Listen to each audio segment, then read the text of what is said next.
Pinocchio, Chapter 16. In the last chapter, Pinocchio was pursued by evil assassins and left literally hanging.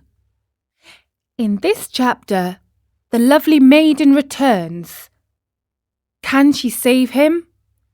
If the poor marionette had dangled there much longer, all hope would have been lost. Luckily for him, the lovely maiden with azure hair once again looked out of her window. Filled with pity at the sight of the poor little fellow being knocked helplessly about by the wind, she clapped her hands together sharply 3 times.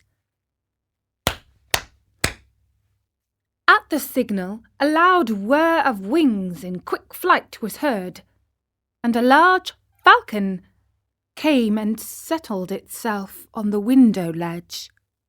"What do you command, my charming fairy?" asked the falcon, bending his beak in deep reverse. For it must be known that, after all, the lovely maiden with azure hair was none other than a very kind fairy who had lived for more than 1,000 years in the vicinity of the forest. "Do you see that marionette hanging from the limb of that giant oak tree?" "I see him." "Very well. Fly immediately to him with your strong beak. Break the knot which holds him tied, take him down, and lay him softly on the grass at the foot of the oak tree." The falcon flew away, and after 2 minutes returned, saying, "I have done what you have commanded." "How did you find him, alive or dead?" "At first glance I thought he was dead, but I found I was wrong. For as soon as I loosened the knot around his neck, he gave a long sigh and mumbled with a faint voice, 'Now I feel better.'" The fairy clapped her hands twice. A magnificent poodle appeared, walking on his hind legs, just like a man. He was dressed in court livery. A tricorn, trimmed with gold lace, was set at a rakish angle over a wig of white curls that dropped down to his waist. He wore a jaunty coat of chocolate-coloured velvet, with diamond buttons, and with 2 huge pockets which were always filled with bones, dropped there at dinner by his loving mistress. Breeches of crimson velvet, silk stockings, and low silver-buckled slippers completed his costume. His tail was encased in a blue silk covering, which was to protect it from the rain. "Come, Medro," said the fairy to him. "Get my best coach ready and set out toward the forest. On reaching the oak tree, you will find a poor half-dead marionette stretched out on the grass. Lift him up tenderly, place him on the silken cushions of the couch, and bring him here to me." The poodle, to show he understood, wagged his silk-covered tail 2 or 3 times and set off at a quick pace. In a few minutes, a lovely little coach made of glass, with lining as soft as whipped cream and chocolate pudding and stuffed with canary feathers, pulled out of the stable. It was drawn by 100 pairs of white mice, and the poodle sat on the coachman's seat and snapped his whip gaily in the air, as if he were a real coachman in a hurry to get to his destination. In a quarter of an hour the coach was back. The fairy, who was waiting at the door of the house, lifted the poor little marionette in her arms, took him to a dainty room with mother-of-pearl walls, put him to bed, and sent immediately for the most famous doctors of the neighbourhood to come to her. One after another the doctors came, a crow, an owl, a talking cricket. "I should like to know, signori," said the fairy, turning to the 3 doctors gathered about Pinocchio's bed. "I should like to know if this poor marionette is dead or alive." At this invitation, the crow stepped out and felt Pinocchio's pulse, his nose, his little toe. Then he solemnly pronounced the following words. "To my mind, the marionette is dead and gone.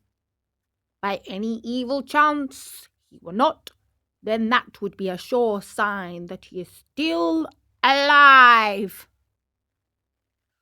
"I am sorry," said the owl, "to have to contradict the crow, my famous friend and colleague.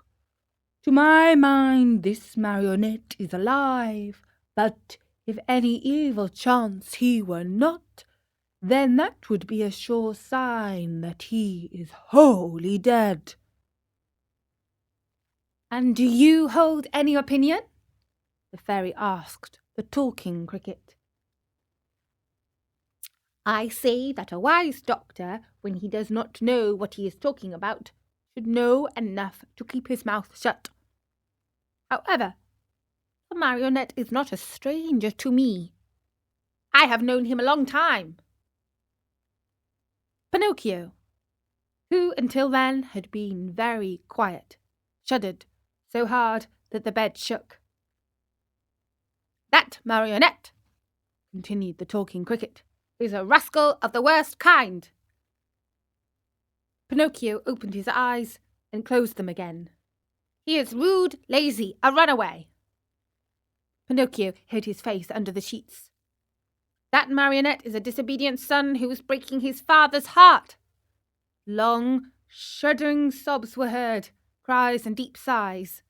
Think how surprised everyone was when, on raising the sheets, they discovered Pinocchio half melted in tears.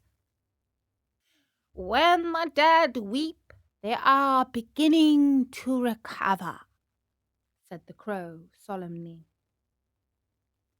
"I'm sorry to contradict my famous friend and colleague," said the owl, "but as far as I'm concerned, I think that when the dead weep, it means they do not want to die." And that was chapter 16 of Pinocchio. And so Pinocchio has been wonderfully rescued by the fairy. But even the magical creatures aren't sure if Pinocchio is alive or dead. What do you think? Pinocchio, chapter 17. As soon as the 3 doctors had left the room, the fairy went to Pinocchio's bed, and touching him on the forehead, noticed that he was burning with fever. She took a glass of water, put white powder into it, and handing it to the marionette, said lovingly to him, "Drink this, and in a few days you'll be up and well." Pinocchio looked at the glass, made a wry face, and asked in a whining voice, "Is it sweet or bitter?" "It is bitter, but it is good for you." "If it is bitter, I don't want it." "Drink it." "I don't like anything bitter." "Drink it, and I'll give you a lump of sugar to take the bitter taste from your mouth." "Where's the sugar?" "Here it is," said the fairy, taking a lump from a sugar bowl. "I want the sugar first, then I'll drink the bitter water." "Do you promise?" "Yes." The fairy gave him the sugar, and Pinocchio, after chewing and swallowing in a twinkling, said, smacking his lips, "If only sugar were medicine, I should take it every day. Now, keep your promise and drink these few drops of water. They'll be good for you." Pinocchio took the glass in both hands and stuck his nose to it. He lifted it to his mouth and once more stuck his nose in it. "It is too bitter! Much too bitter! I can't drink it!" "How do you know when you haven't even tasted it?" "I can imagine it. I smell it. I want another lump of sugar. Then I'll drink it." The fairy, with all the patience of a good mother, gave him more sugar and again handed him the glass. "I can't drink it like that," the marionette said, making more wry faces. "Why?" "Because that feather pillow on my feet bothers me." The fairy took away the pillow. "It's no use. I can't drink it even now." "What's the matter now?" "I don't like the way that door looks. It's half open." The fairy closed the door. "I won't drink it," cried Pinocchio, bursting out crying. "I won't drink it. I won't drink this awful water. I won't. I won't. No, no, no, no." "My boy, you'll be sorry." "I don't care." "You're very sick." "I don't care." "In a few hours, the fever will take you far away to another world." "I don't care." "Aren't you afraid of death?" "Not a bit. I'd rather die than drink that awful medicine." At that moment, the door of the room flew open, and in came 4 rabbits, as black as ink, carrying a small black coffin on their shoulders. "What do you want from me?" asked Pinocchio. "We have come for you," said the largest rabbit. "For me? I'm not dead yet." "Not dead yet, but you will be in a few moments, since you have refused to take the medicine which would have made you well." "Oh, fairy, my fairy!" the marionette cried out. "Give me that glass! Quick, please! I don't want to die! No, no, not yet, not yet!" And holding the glass with his 2 hands, he swallowed the medicine at one gulp. "Well," said the 4 rabbits, "this time we have made the trip for nothing." And turning on their heels, they marched slowly out of the room, carrying their little black coffin and muttering and grumbling between their teeth. In a twinkling, Pinocchio felt fine. With one leap, he was out of bed and into his clothes. The fairy, seeing him run and jump around the room, gay as a bird on a wing, said to him, "My medicine was good for you after all, wasn't it?" "Good indeed. It has given me a new life." "Why then did I have to beg you so hard to make you drink it?" "I am a boy, you see, and all boys hate medicine more than they do sickness." "What a shame! Boys ought to know, after all, that medicine, taken in time, can save them from much pain and even from death. Next time, I won't have to be begged so hard. I'll remember those black rabbits with black coffin on their shoulders, and I'll take the glass and poof, down it will go. Come here now, and tell me how it came about that you found yourself in the hands of the assassins." "It happened that Fire Eater gave me 5 gold pieces to give to my father. But on the way, I met a fox and a cat who asked me..." "Do you want the 5 pieces to become 2,000? And I said, "Yes." And they said, "Come with us to the Field of Wonders." And I said, "Let's go." Then they said, "Let us stop at the Inn of the Red Lobster for dinner, and after midnight we'll set out again." We ate, and we went to sleep. When I woke up, they were gone, and I started out in the darkness all alone. When I woke, on the road, I met 2 assassins dressed in black coal sacks who said to me, "Your money or your life." And I said, "I haven't any money," for you see, I had put the money under my tongue. One of them tried to put his hands in my mouth, and I bit it off and spat it out, but it wasn't a hand, it was a cat's paw. And they ran after me, and I ran till at last they caught me and tied my neck with a rope and hanged me to a tree, saying, "Tomorrow we'll come back for you, and you'll be dead, and your mouth will be open, and then we'll take the gold pieces that you have hidden under your tongue." "Where are the gold pieces now?" the fairy asked. "I lost them," answered Pinocchio, but he told a lie, for he had them in his pocket. As he spoke, his nose, though long as it was, became at least 2 inches longer. "And where did you lose them?" "In the wood nearby." At this second lie, his nose grew a few more inches. "If you lost them in the wood nearby," said the fairy, "we'll look around for them and find them, for everything that is lost there is always found." "Ah, now I remember," replied the marionette, becoming more and more confused. "I did not lose the gold pieces, but I swallowed them when I drank the medicine." At this third lie, his nose became longer than ever, so long that he could not even turn around. If he turned to the right, he knocked it against the bed or into the window panes. If he turned to the left, he struck the walls or the door. If he raised it a bit, he almost put the fairy's eyes out. The fairy sat looking at him and laughing. "Why do you laugh?"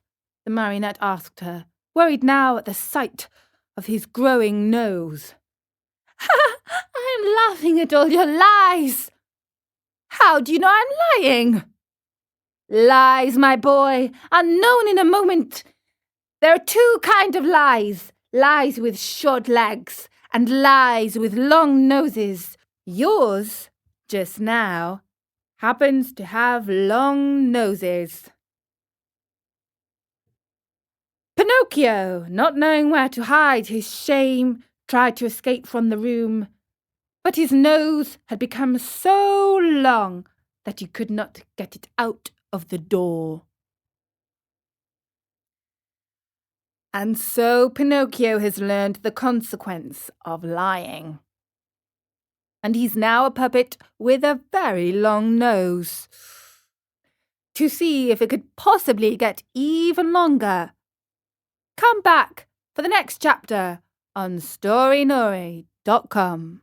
Pinocchio, Chapter 18. Pinocchio meets the cat and fox again. He wants to keep his gold, but can he trust these 2 old friends? Crying as if his heart would break, the marionette mourned for hours over the length of his nose. No matter how he tried, it would not go through the door.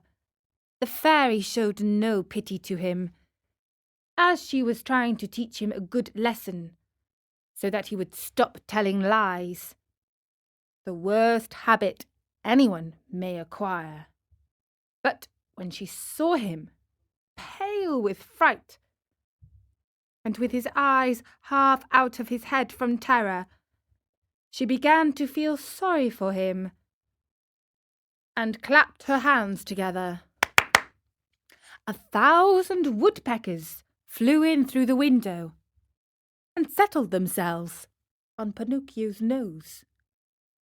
They pecked and pecked so hard at that enormous nose, that in a few moments it was the same size as before. "How good you are, my fairy!" said Pinocchio, drying his eyes. "And how much I love you!" "I love you too," answered the fairy. "And if you will stay with me, you may be my little brother, and I'll be your good little sister." "I should like to stay. But what about my poor father?" "I have thought of everything. Your father has been sent for, and before night he will be here." "Really?" cried Pinocchio joyfully. "Then, my good fairy, if you are willing, I should like to go and meet him. I cannot wait to kiss that dear old man who has suffered so much for my sake." "Surely. Go ahead, but be careful not to lose your way. Take the wood path, and you'll surely meet him." Pinocchio set out, and as soon as he found himself in the wood, he ran like a hare. When he reached the giant oak tree, he stopped, for he thought he heard a rustle in the bush. He was right. There stood the fox and the cat, the two travelling companions with whom he had eaten at the inn of the Red Lobster. "How comes our dear Pinocchio?" cried the fox, hugging and kissing him. "How did you happen here?" "How did you happen here?" repeated the cat. "It is a long story," said the marionette. "Let me tell it to you. The other night, when you left me alone at the inn, I met the assassins on the road." "The assassins? Oh, my poor friend, what did they want?" "They wanted my gold pieces."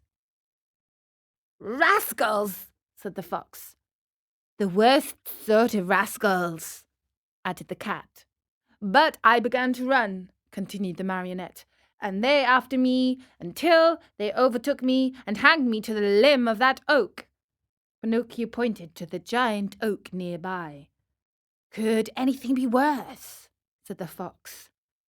"What an awful world to live in! Where shall we find a safe place for gentlemen like ourselves?" As the fox talked thus, Pinocchio noticed that the cat carried his right paw in a sling. "What happened to your paw?" he asked. The cat tried to answer, but he became so terribly twisted in his speech that the fox had to help him out. "My friend is too modest to answer. I'll answer for him. About an hour ago he met an old wolf on the road. He was half starved and begged for help. Having nothing to give, what do you think my friend did out of the kindness of his heart? With his teeth he bit off the paw of his front foot and threw it at that poor beast so that he might have something to eat." As he spoke, Fox wiped off a tear. Pinocchio, almost in tears himself, whispered in the cat's ear, "If all the cats were like you, how lucky the mice would be." "And what are you doing here?" the fox asked the marionette. "I am waiting for my father, who will be here at any moment now." "And your gold pieces?" "I still have them in my pocket, except one which I spent at the Inn of the Red Lobster." "To think that those 4 gold pieces might become 2,000 tomorrow. Why don't you listen to me? Why don't you sow them in the field of wonders?" "Today it is impossible. I'll go with you some other time." "Another day will be too late," said the fox. "Why?" "Because that field has been bought by a very rich man, and today is the last day that it will be open to the public." "How far is this field of wonders?" "Only 2 miles away. Will you come with us?" will be there in half an hour. You can sow their money, and after a few minutes, you will gather your 2,000 coins and return home rich. Are you coming?" Pinocchio hesitated a moment before answering, for he remembered the good fairy, old Geppetto, and the advice of the talking cricket. Then he ended by doing what all boys do when they have no heart and little brain. He shrugged his shoulders and said to the fox and the cat, "Let us go.